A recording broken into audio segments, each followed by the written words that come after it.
Next topic we have here, it is neuroplasticity. Neuroplasticity. All right.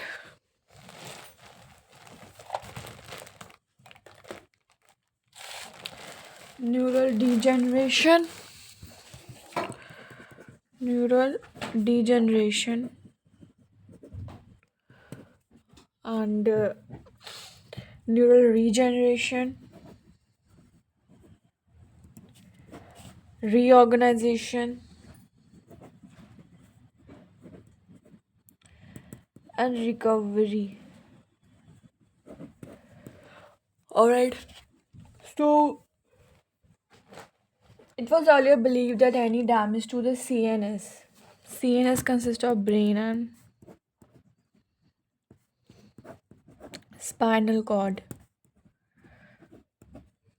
okay, is permanent or more or less permanent. It was also hypothesized that the adult mature brain was incapable of any reorganization, but the recent advances in research by neuroscientists 1980s onward,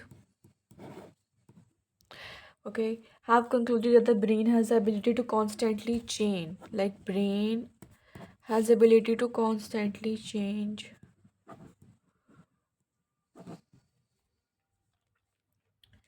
And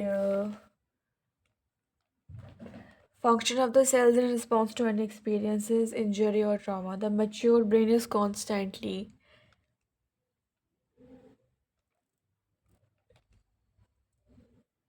changing and adapting. The ability of the brain is known as neuroplasticity. The ability to change, okay, is known as neuroplasticity.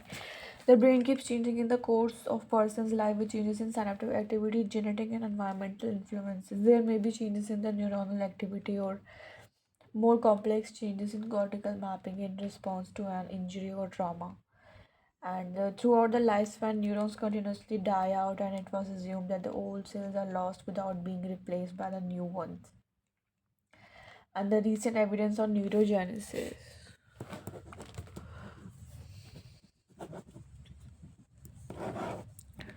On neurogenesis. Growth of new neurons shows latent capability of an adult brain to generate nerve cells. The adult neurogenesis come from a hippocampus and olfactory bulb. Hippocampus is the unique structure located in the medial temporal lobe of the brain. Hippocampus, medial temporal brain lobe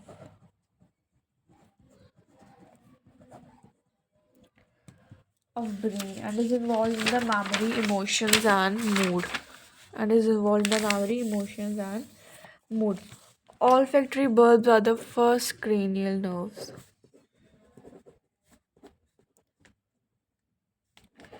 Cranial nerves, whose output goes primarily to the amygdala and piriform cortex. All right, piriform cortex. Diet and enriched environment play an important role in neurogenesis, while as sleep deprivation and stress impede neurogenesis. Okay, we have the neural degeneration. Neural degeneration, and it is a result of brain development and disease. It is affected by nearby glial cells, degenerating neurons, and any process or disease that triggers degeneration. When the axon of the neuron is cut, it causes two kinds of degeneration or deterioration. When the axon breaks from the point of the cut towards the terminal button, it is known as anterograde. Anterograde. When it is cut from terminal button.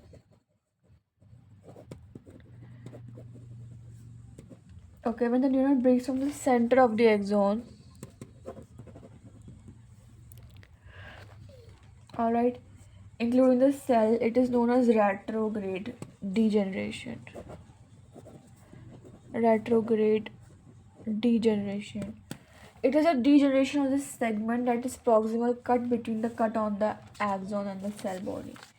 Next topic we have is neural regeneration.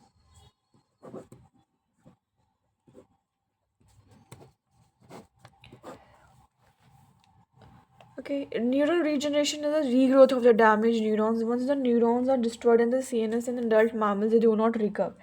However, in the PNS, they do try to regenerate, but the normal functions may not be possible. If the recovery process does take place, then there are different ways. If the myelin sheath is intact, then the regenerating axons may grow through them to their desired target areas. And if the nerve is served, is severed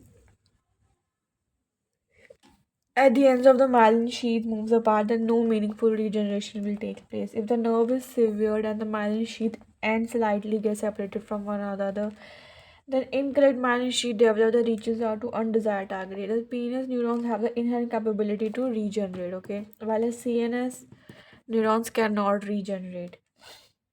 Some CNS neurons are capable of regeneration if transplanted to the PNS. If transplanted to PNS. Okay, there are chances of the regeneration, we can say. And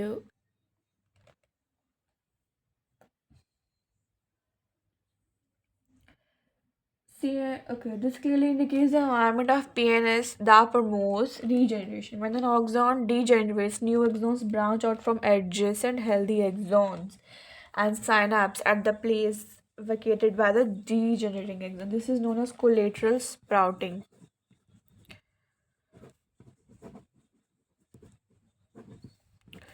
Collateral sprouting means the bra- uh, like the promote which like the where was it?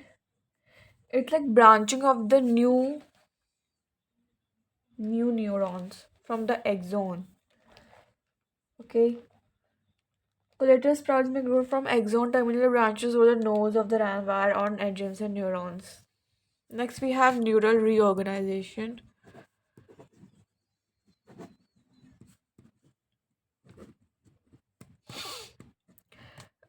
Laboratory animals and the studies on the laboratory animals show that the damage have primarily focused on sensory motor cortex area of the brain. The result of studies by Kaas and colleagues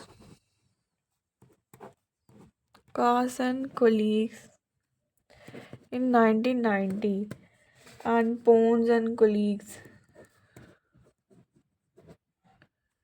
in 1991 and Sands, Soner and Donoghue in 1990 clearly indicate cortical reorganization following damage in laboratory animals. Experiments conducted on adult mammalian brain also conclude that adult brain can reorganize its primary motor and sensory function after gaining sufficient experience. Mechanisms like strengthening of existing connections, collateral sprouting, adult neurogenesis, etc. have a role to play in neural. Next topic we have recovery. Recovering is the brain function after damage is very difficult. It is difficult to do cognitive experiments on brain damaged patient and hence it is poorly understood. But there is some evidence that education and intelligence create cognitive resources to help in recovery function referred to as cognitive reserve. Cognitive reserve. Okay, cognitive and physical exercises helps to recover from nervous system damage. Cognitive reserve have been used to explain that the educated people are less vulnerable to the impact of aging related brain deterioration. With the discovery of the neuroplasticity, neurosciences are conducting studies on neurotransplantation. Example, transplant human fetal dopamine cells to treat Parkinson's disease as a treatment for CNS damage as well as rehabilitative training to promote recovery from CNS damage. Yeah.